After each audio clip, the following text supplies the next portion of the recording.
구독 안 눌러주신 분들 구독 부탁드리고요. 좋아요 한 번씩 부탁드립니다. 오늘도 시청 감사합니다. 안녕하세요, 찰리브라입니다. 오늘 영상에서는 이번 주에 중요한 사항이 있어요. 그 세 가지 사항에 관해서 이제 말씀을 드릴 거고, 일단은 단기적으로 불확실한, 불안한 장세가 지금 연이어서 지속적으로 이루어지는 거는 거기에는 다 이런 중요 사항 세 가지가 엮여 있으니까 그것은 이제 디테일하게 이제 말씀을 드릴 거예요. 그래서 그 결과가 나옴에 따라서 이제 시장의 방향성이 정확히 아마 결정될 거고, 호재가 나올 수 있는 것도 향후에 나올 수 있는 어떤 그 가능성 같은 경우도 제가 그 단서를 하나 붙여가지고 한 가지 이제 마지막에 이제 말씀을 드릴 거예요. 그래서 제가 보는 가장 많이 추종하는 차티스트 두 명이 있는데, 그 둘 다 지금 현재 장세를 보면서는 좀 일주일 텀을 두고 일단은 단기적으로 하락을 했다가 다시 상승할 가능성이 높다라고 그 사람들은 지금 견해를 어필을 하고 있거든요. 그래서 그렇게 될지 안 될지 알 수 있는 사람은 없어요. 일단 그 사람들은 그렇게 지금 현재 주장을 하고 있고,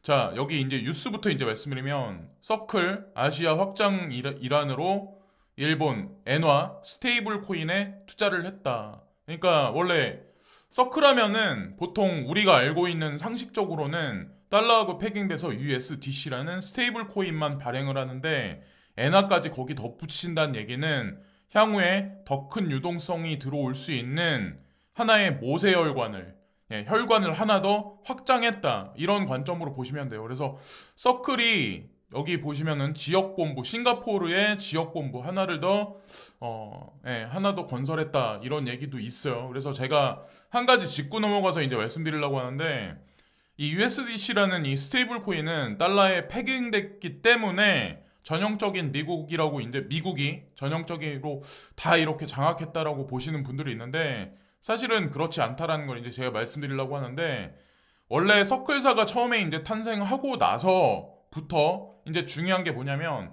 비트메인이 펀드레이징을 해요. 그래서 이제 그 돈을 10 밀리언을 이제 모금을 하는데, 주도적으로 이제 앞장섰던 게 비트메인이라는 이 채굴 회사예요. 전 세계에서 이제 가장 큰 채굴 회사이며 가장 고성능 채굴기를 판매하는 회사죠. 예. 근데 어쨌건 이런 뉴스가 예전에 이제 2018년도에 나왔었어요. 5월 15일 날. 그리고 중요한 건 비트메인은 세카이어 캐피탈이 투자가 진행됐기 때문에 비트메인을 절대로 가상자산 시장에서 무시하면 안 된다라고 제가 항상 말씀을 드리죠. 세카이어 캐피탈이라고 하면 아시는 분들, 모르시는 분들 있으시겠지만, 하여튼 유대계 자금하고 엮여 있는 자금 중에는 가장 큰 규모로 움직이는 데가 세카이어라고 보시면 돼요. 그리고 이들이 투자해서 실패한 회사는 단 한 군데도 없었어요, 여태까지 역사적으로. 자, 그래서 어쨌든 USDC의 탄생과 비트메인을 결부시켜서 항상 저는 이제 말씀을 많이 드렸었는데, 자, 그레이스켈 자산운용사 코인 중에 저도 이제 계속 주구장창 계속 밀고 있죠. 지금도 마찬가지로 올라가지 않아도 이 결과는 분명히 나와요. 비트코인 캐시, 라이트코인, 이더리움 클래식. 왜 이더리움 클래식이 중요하냐? 이더리움이 내년에 이제 구간을 두고 이제 포우에서 포스로 넘어가는 그게 있거든요. 그래서 올해 12월 달도 그렇고 이제 이더리움 측에서 이제 중요한 분기점으로 들어가는데, 사실은 내년에 포우에서 포스로 넘어가는 그 준비 작업이 더 확실하게 퍼센테이지가 아마 넘어갈 거예요. 그러면서 반사 이익을 본다. 비트코인 캐시 같은 경우는 내년 1분기, 늦어도 2분기 안에는 아마 IPO가 아마 진행될 거예요. 비트메인이. 그러면서 반사 이익을 좀 많이 보지 않을까. 그리고 지금까지는 아마도 여러분들 아시겠지만 비트코인하고 이더리움 위주만 성장을 되게 많이 했죠. 엄청나게 상승률이 많았죠. 근데 이 친구들이 내년부터는 조금 많이 분기를 많이 하지 않을까. 저도 그래서 많은 양을 다 투자를 해놨어요.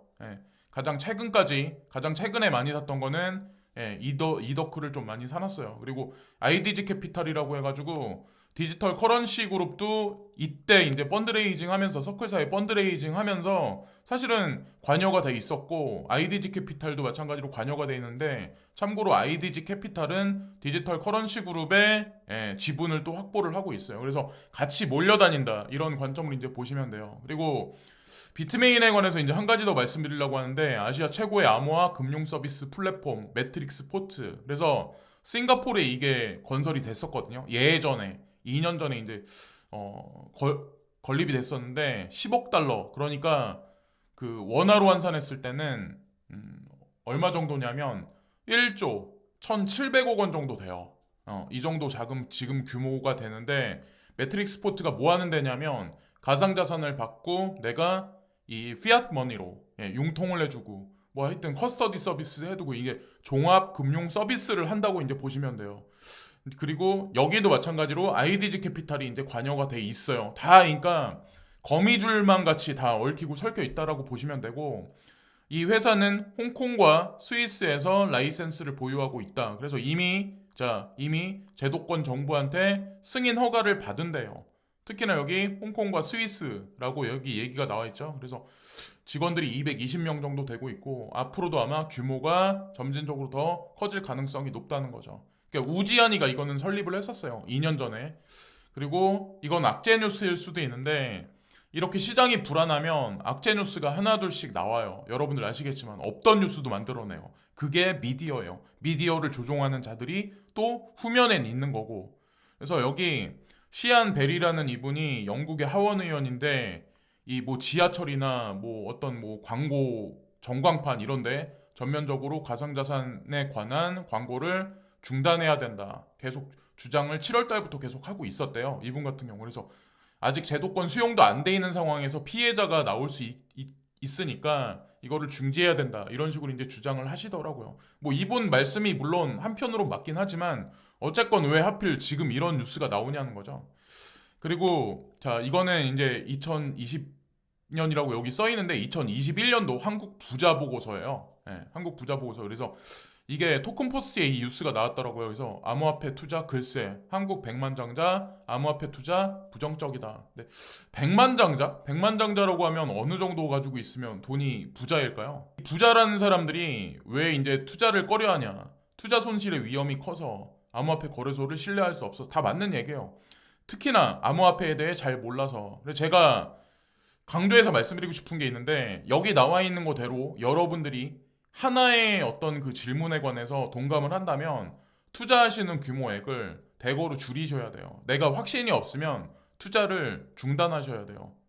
투자 규모를 줄이시는 게 맞고 사람에 따라 보는 눈이 다 틀리기 때문에 저는 이제 확신하는 만큼만 투자하는 게 맞다라고 저 이제 항상 말씀을 드렸고 저 같은 경우도 확신을 했기 때문에 2016년도부터 투자를 지금까지 하고 있었던 거예요. 결과가 뭐 물론 나쁘지 않아서 뭐 저는 뭐 이런 말씀을 드릴 수도 있지만 지금도 저는 나쁘지 않은 기회라고 생각합니다. 전반적인 코인 시장 모든 코인 다 진짜 특히나 이제 그레이스케일 코인 포트폴리오하고 관련된 모든 코인들 다 마찬가지로 이제 찬스라고 생각하고 이제 세 가지 사항을 제가 이제 말씀드리려고 했었는데 여기 제롬 파울 연준 의장님이 계시잖아요. 근데 이분이 임기가 거의 끝나가요. 지금 그래서 세 번째 사항 FED 의장 선임 할까 말까. 그래서 제가 해외 외신을 보니까 이번 주 안에 어떻게 될지 결정한다라고 하더라고요. 바이든 대통령이. 그래서 만약에 이분이 이번에 재선임 된다면 아마도 지금과도 같은 양적 완화, 저금리 기조가 지속적으로 이루어질 가능성이 높고 만약에 바뀐다면 우리가 원하지 않는 아마 그런 쪽으로 갈 가능성도 높다라고 보시면 돼요. 정책이라는 게 지속적과 일관된 어떤 그런 게 정책 방향이 섰을 때 시장의 불안성이 그러니까 줄어들기 시작하거든요. 그래서 이것도 지금 시장의 불안을 가중하는 하나의 요소고 두 번째가 사회복지 예산안 처리에 관해서 이번 주에 이것도 아마 결정될 거예요. 그리고 첫 번째 제일 중요한 건 16일 날 오전 9시 45분에 그러니까 그 바이든 대통령하고 시진핑 주석과 미중 회담 첫 번째 회담이죠. 그러니까 바이든 대통령이 이제 취임하고 나서 첫 번째거든요. 그래서 이 첫 번째 회담이 되게 중요할 텐데 이 결과에 따라서 시장의 불황성이 가중되냐 마냐가 아마 결정될 거고 오늘 오후 외신이 나오면서 시장에 다시 훈풍이 불던지 아니면 아니던지 분명히 이렇게 결정이 될 거예요. 그래서 그리고 여기 마지막에 이제 제가 말씀드리고 싶은 게 뭐냐면 라가르드 총재 라가르드 그분이 이제 뭐라고 말씀하셨냐면 인플레이션에 관해서 지금 현재 상황을 걱정 안 한다. 향후에 하향할 거다. 점진적으로 하향할 거다. 그렇게 이제 말씀을 하셨거든요. 근데 유로 지역 그리고 독일, 프랑스, 이탈리아, 스페인 그 22 타겟은 2% 이하로 지금 잡고 있는데 2022년 3분기를 기점으로 해서 2% 이하로 쭉 점진적으로 떨어지기 시작을 할 거다라고 경제학자들은 지금 예측을 하고 있거든요. 근데 라가르드는 지금 뭐라고 그분은 이제 말씀하시냐면 지금 현재 걱정 없다. 임금 인상이 된다라고 하더라도 인플레이션은 일어나지 않을 거라고 얘기를 하는데 밑에 유럽 사람들 중에 이제 댓글을 제가 보니까 뭐라고 써놨냐면 가스 가격 올라가는 거하고 임금 인상으로 인해서 인플레이션 올라가고 있는데 그것으로 인해서 노란 조끼 운동은 지속적으로 지금도 벌어지고 있는데 왜 그런 쓸데없는 얘기를 하냐. 인플레이션 떨어지지 않을 거다라는 얘기를 해요. 제가 마지막으로 한 가지 말씀드리고 싶은데 우리가 가장 중요시하게 봐야 되는 게 올해 연말과 내년에 극악의 인플레이션이 올 거라고 생각을 해서 결정 내리신 분들은 코인 투자를 지속적으로 해야 되는 거고 테이퍼링과 금리 인상을 통해서 이제 이 인플레이션은 꺾일 거라고 판단하는 사람들은 지금 폭락장을 대비해서 올 현금화에서 이 시장에서 나가야 돼요.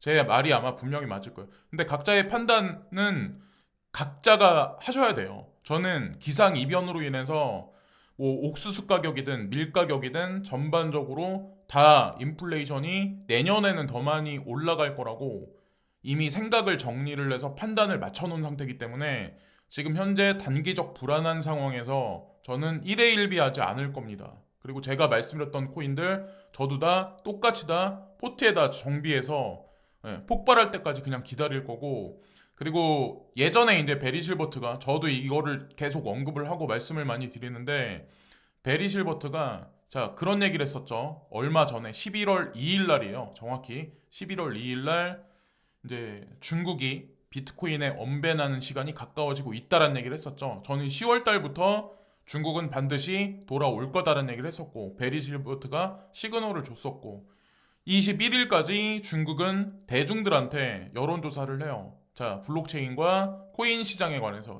비트코인에 관해서 오픈할지 말지.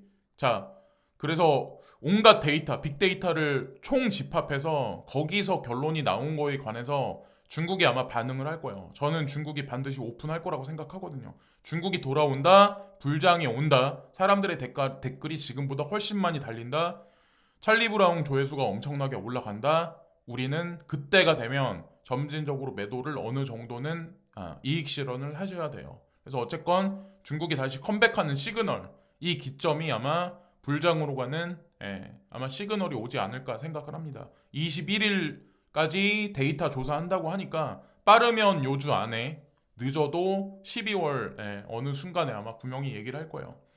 지금까지 이런저런 뉴스에 관해서 이제 말씀드렸는데 지루하시거나 아니면 뭐 힘든 장세 뭐 이런 장세 뭐 저야 뭐 한두 번 겪는 게 아니라서 근데 이 시장에 이제 들어온 지 얼마 안 되신 분들이 아마 가장 힘드실 거예요. 그럴 때마다 여러 데이터를 보시고 여러 뉴스와 자료를 보시면서 뭐 자기만의 분석과 자기만의 결론 도출을 하시는 시간을 갖는 게 아마 가장 바람직한 시간이 되지 않을까 생각합니다.